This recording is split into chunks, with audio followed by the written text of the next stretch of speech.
warahmatullahi wabarakatuh. I am Sajid. I am studying standard A section at Muga Nursery and Primary School.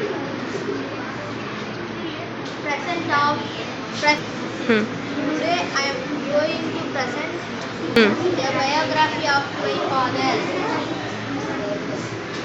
His name is Muhammad Yasir. He was born on 10th February 1987 in Kuppam.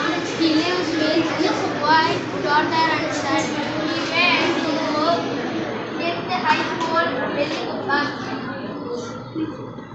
He likes to help others, sometimes help other and relation. He is really good father and mother, friend, doctor and son of time spent with the family.